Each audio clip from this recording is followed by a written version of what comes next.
Hey mama, and welcome back to For Moms, a Safe Space. I'm your host Simone, and I'm so glad you're here. Last week, we talked about age gap parenting and how it can feel like you're living in two different worlds, right? Two different universes. Because here you have a toddler and here you may have a teenager or elementary school kid. Whatever the case may be, you're living on two different planets, parenting these kids.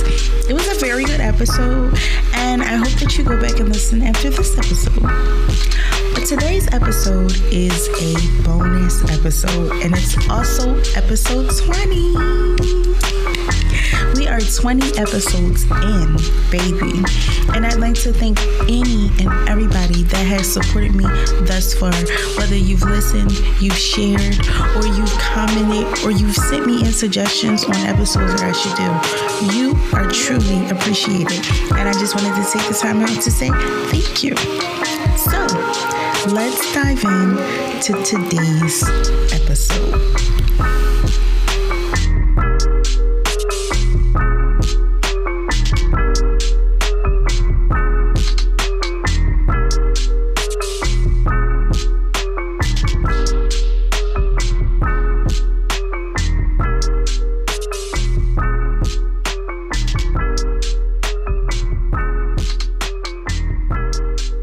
So today's episode is Mom Confessions. These are my confessions. It's just when I thought I said all I could say. All right, I'm sorry. Let's get back into it. So I have been asking you guys to send me in confessions since July. That's when I first decided this was something that I wanted to do. It was back in July. So I've been posting on social media and just asking people just send me your mom confession. What's something that you are too afraid to say out loud? And again, I like to say thank you to all of those who sent in their confessions because it made for a very good episode. And as always, everything is anonymous unless otherwise stated. So if you say to me, it's okay to say my name, I'll say your name. If you just send your confession in and you don't say anything about your name, I will not say your name. This is a judgment-free, safe zone. This is a safe space, okay? So I will not violate anyone by saying your name or giving any type of characteristics that can give off who you could possibly be. Because a lot of my audience, we know each other. We know each other in some way, shape, or form, a lot of my audience. So with that being said, I'm going to start off with a couple of, I feel like they were cute confessions that I got. So here's one.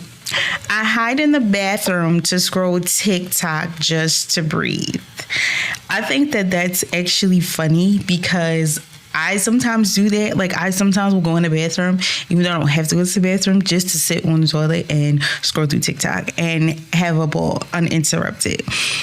I don't think that those 5 minutes is selfish.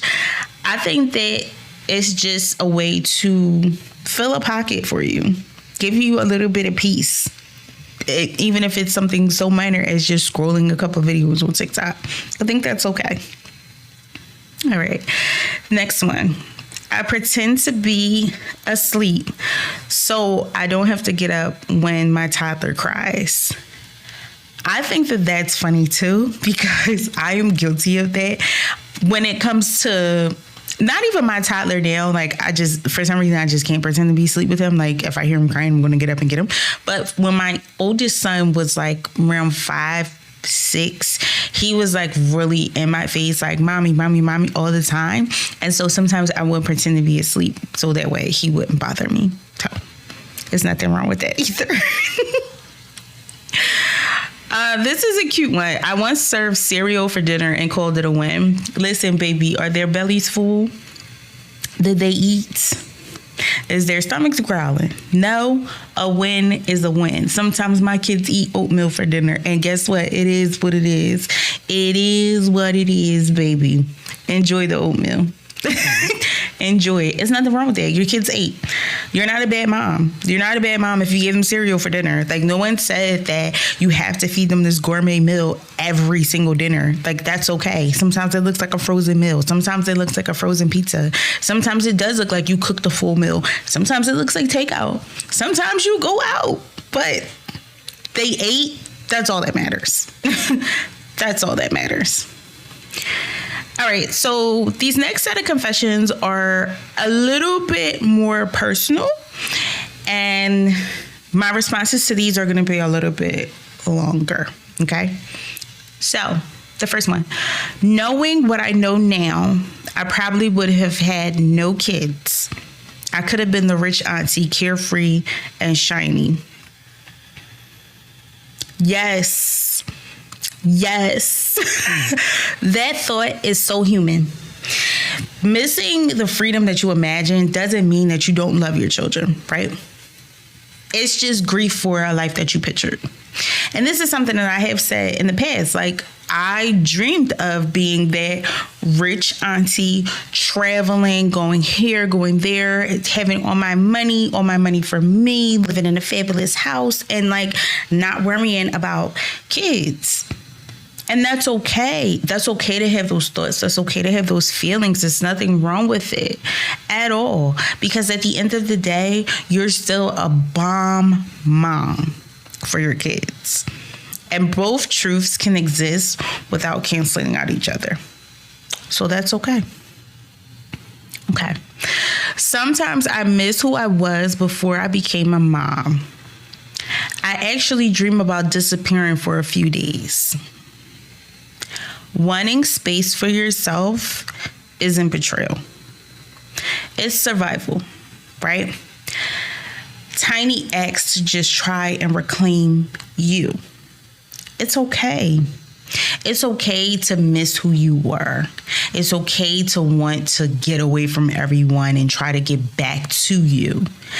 But the reality is, the person who you was before you had kids, it's not there anymore. You have evolved. You're a different person now. So while you may never get back to that person before kids, you can create a new version of yourself that is still a good mom, but still looks out for herself as well, and doesn't just put her kids first, her kids' needs first, putting yourself first as well. And that's okay. This one kind of took me. I wish I wasn't so scared of an abortion with my first child. Sometimes I think my life would have been headache-free. Let me just say, that's a very brave confession. Number one. The regret, relief, the what ifs, they're all complicated feelings, but they don't make you a bad person. It doesn't make you a bad person. So you have to be gentle with yourself. Okay. Those feelings come from a place of overwhelm, trauma, or unmet needs, and not necessarily from a moral feeling, right? So it's not like you're saying, I would have done this so I wouldn't have a headache. Just because you're saying it because of the situations you're going through, the trauma that you have associated with the birth of that child. So it does make you think like, if I went ahead and got this abortion, I wouldn't be dealing with any of this right now. And it doesn't mean that you don't love your child. It just means that the situation that you and your child are in is something that you didn't want for yourself or for your child. And that's okay. Thank you for that confession, because you don't know how many women probably feel that way. How many women probably regret not going that route. And there's many reasons why women don't go that route. The judgment, number one, the judgment that comes along with it. People telling you, like, you shouldn't do that, it's wrong, and so on and so forth. But not people thinking of it from your perspective, okay? I'm going to have this child. Am I going to have help with this child? Like, how's that going to work? Right? So, very, very brave confession there. Very brave. It did take me, though. I won't lie to you. All right, moving on. I don't feel like I set enough boundaries with my kids.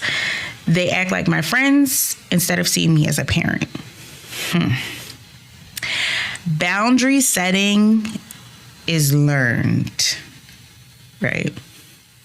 Changing that rhythm takes time. So you have to start small. One consistent rule, one predictable routine, and a calm consequence. Your kids, they're always going to test you. They're going to test the waters to see how far they can go with you. You have to know when it's time to put the rope down. Okay, you've gone out far enough. We're done here. You have to learn how to get to that point. You have to build that parent-child relationship with love. Don't be mean. Don't be cold. Don't be stern. But be firm with your children. And create that balance where your kids know, okay, I have to respect my parents, but at the same time, I know that I can come to my parents about anything. You have to find that balance. So try working on that. Try setting one small rule with you, that rule with you, that rule with you, that rule with you, that rule with you. And that might help you. Sometimes I dream of running away, just packing a bag and leaving for a week, and I'd never actually leave my family. Those dreams of running away are so valid. Oh my God. Sometimes your soul just needs to repair and rest, right? So you can imagine escaping as a coping mechanism for whatever that you're dealing with. Plan a small mini escape, a solo afternoon, a long shower with a book, or just fantasize about doing something outside of being a mom, outside of being in your household. It's okay to have those thoughts. I have thoughts of running away every time I get in the car. But you know who's in the car with me? The little one. So I can't run away even if I wanted to because he's with me. But those thoughts, yes, absolutely. Absolutely, honey. Okay, moving on. I don't want to break the family up, but I feel like my partner is not a partner, more of a burden. I probably thrive better if I were alone. That one is heavy. That's a heavy confession. And it's very honest confession. Wanting relief from carrying the load of someone else doesn't mean you want to hurt anyone. Right? It just means that you're exhausted and you're longing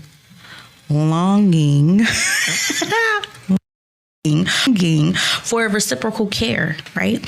You want to be seen as a human and not as an unpaid manager who is responsible for everything and everybody, right? And it's frustrating when you feel that you're the only one who's doing everything. I have these feelings myself. So I can not 100% relate to this confession, but I can understand where the confession is coming from. When you're the one that's doing everything, you know, you're planning all the trips, you're doing the shopping list, you're doing all the school shopping, you're doing the clothes shopping, like you're doing the cleaning around the house. You're the one who remembers that this needs to be done, that needs to be done. It becomes frustrating because you have this partner here with you and they're doing bare minimum and you feel like you're doing everything all alone. So it's like, if I'm doing it all alone, I might as well be alone. I think in this case, couples counseling may help. Having a third party come in and help you guys to see each other's roles and how you guys can work together better may be something that you want to look into. I know it's something that I want to look into.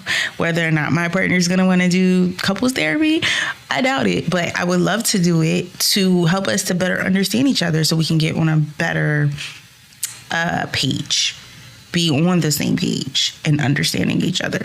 But that was a very good confession. Very, very good and very brave of you to say as well. All right. This is another deep one.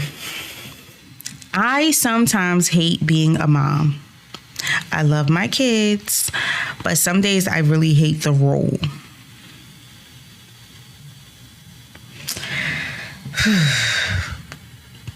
saying that out loud takes courage. Takes courage. You don't know how many moms will probably resonate with it. How many moms will say, oh my God, yes, all of it. All of it. As I've stated so many times, no one gives you a manual or a script to follow when it comes to being a mom. When you become a mom, you literally learn every single day. Every single day is a learning curve, right? And so we can sometimes get so wrapped up in the anger, the resentment, the pain, the exhaustion, and just feel like, I hate this. Like, I don't want to do this.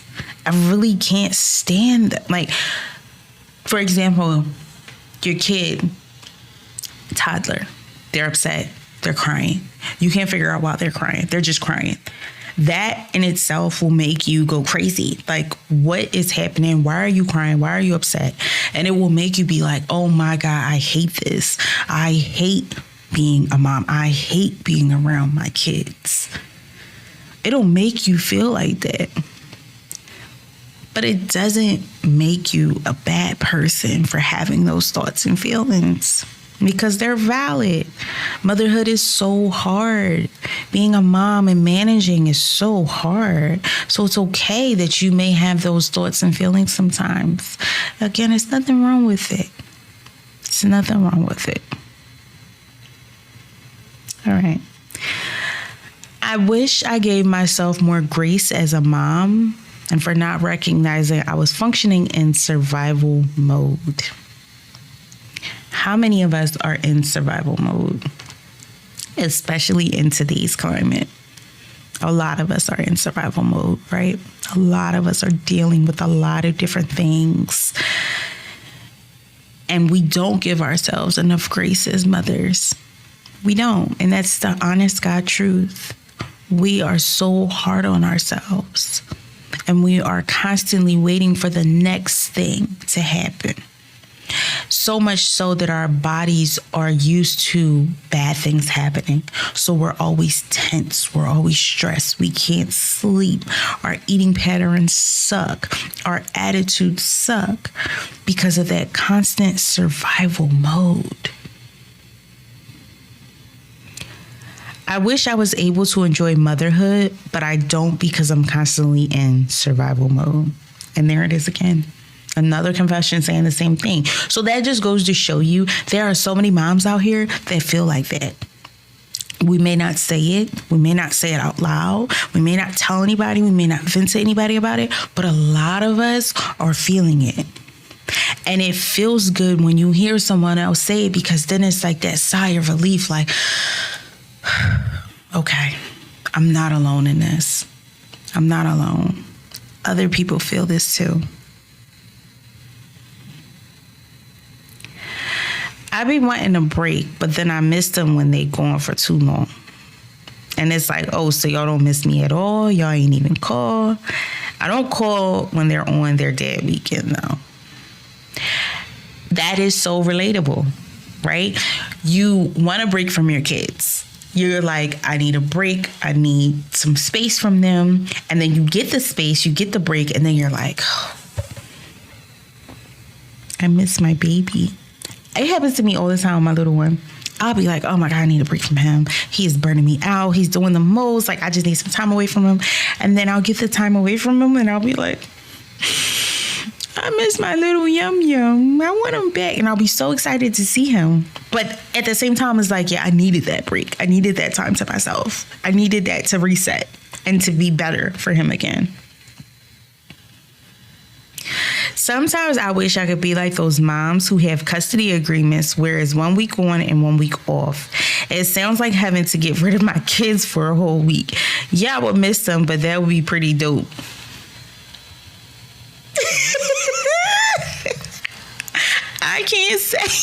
I can't say that I disagree with that, because when you live with the parent, there is no break because y'all live together, right? Damn, I love being our family. I love my sons having their dad in their life. But baby, given the opportunity, 1 week on, 1 week off, yes, take your kids. Take them. I like that. I like that one. That's a good one. That's a good one. Okay. The whole picture of single mother makes it seem like it's a mom in the house without a dad. But a lot of moms are out here who are with the dad, but they're still single moms. It's a sad reality, but you do have married single moms because the dad is in the home. It isn't viewed as such. There's perception and then reality. That's a good one as well. That's an excellent confession. Excellent confession. Society does view it as if there's a mom and a dad in the house, you're not a single mom because you have the dad in the house with you. Okay. Technically, that's true. I'm not a single mother because the dad is here with me. But then you have reality. Like I said, perception and reality, right? You have reality, where reality is mom does everything. That is existing in the house, but mom does everything. The cooking, the cleaning, the school, the everything, the appointments, everything. Mom does everything. So yeah, the perception is, okay, the man's in the house, you're not a single mom. You're married to your kid's father, you're not a single mom. But you're doing things as if you are a single mom. Perception, reality. And unfortunately, that's the reality for a lot of moms out here. I think the crazy thing is when I was at the doctor's, I think like either right before I started my podcast or right after I started my podcast, I saw my GYN and I brought up the podcast to her and I was just talking about like different topics or whatever. And so she is married. She has 2 kids. She is a doctor. Okay. And she said to me, literally, sometimes she wishes she was just alone and just single. That way she wouldn't have the burden of another person. And I was just like, yikes. And she was like I do everything. And it was like right before summertime. So like camp was about to get started. And she was talking about like she had to go through all the paperwork and she had to read through everything and get doctor's notes and all types of stuff. And he couldn't do nothing. Her husband couldn't do anything to help or anything like that. And so she was really upset about it. Like, it's just like some days I just feel like I should just be by myself because I'm doing everything by myself anyways. Like, yeah, we're married and we're in a relationship and whatever the case may be, but I'm doing everything as the mom and still being a partner to him as well. So what is the point? I'd rather just be alone and be miserable by myself, but know that that misery comes from me and not someone else. That's the reality for a lot of moms. I mean, hey. Is it weird that I don't like kids, but I have kids? Like, I love my kids. I like some other people's kids, but I don't like kids overall. It's nothing wrong with that. Nothing wrong with that at all, because that's how I feel. That's how I feel. I love my kids, and I tolerate other people's kids, but overall, I don't like kids. Like, I love my kids. I love my bonus kids, but other people's kids, I can't do it. Nope. Especially if you're a bad kid. Yo, if you're a bad kid, you got behavior problems, absolutely not. You're not my favorite. Nope. No, I don't think there's anything wrong with that. I don't think it's weird either. I've actually heard so many people say that, like, they have kids, but they don't like kids. Nothing wrong with it. Sometimes I resent my friends who don't have kids. I feel like they were smart, but then I think maybe they feel some way because I have kids and they don't. That's an honest and raw feeling.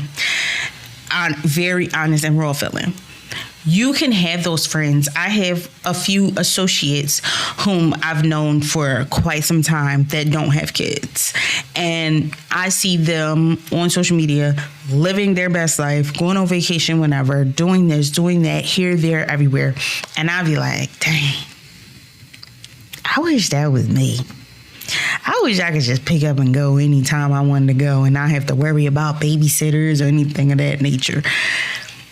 And then you do think on the flip side, like, well, what if they're they're wanting a kid, but they can't have a kid, or they have some issues, or something's going on. It's the reason why they don't have kids right now. And then I think of the ones who wait late in life to have kids, right? And I'm not saying like they've already had kids and then they wait a little bit later and have another kid, like what I did. No, I'm talking like those people who their first kid is 35. They're 35, 36, 37 years old, and that's their first kid. Baby. I would die. And I would. What? 35, 36, starting with a brand new baby? That's your first baby? All your peers' kids is in middle school, high school. Some might be going to college. You got a kindergartner and your friend got a kid in college that's about to get married. Who they going to play dates with? Who they going to play dates with? But no, I think that's a good confession. Like, I can understand the resentment, seeing your friends be able to do whatever they want to do because they don't have kids. I can see that.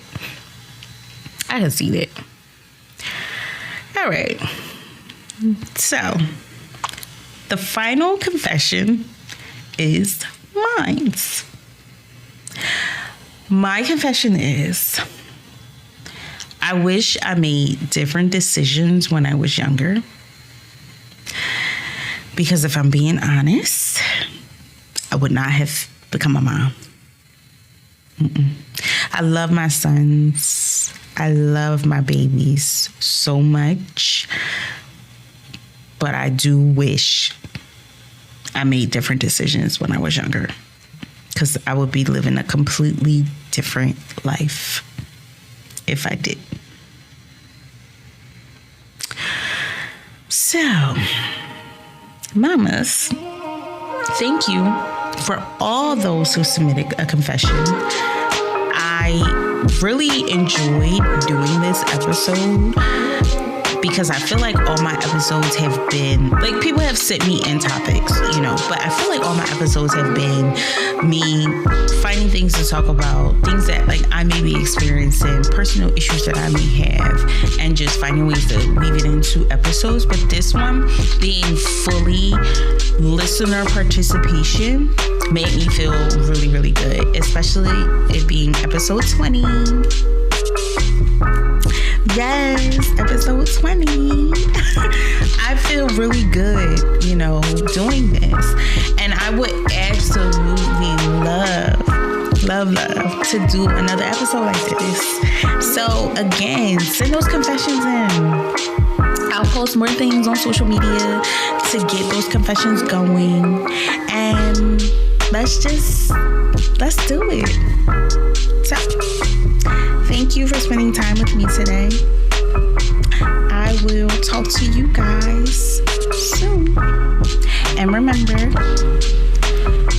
be gentle with yourself.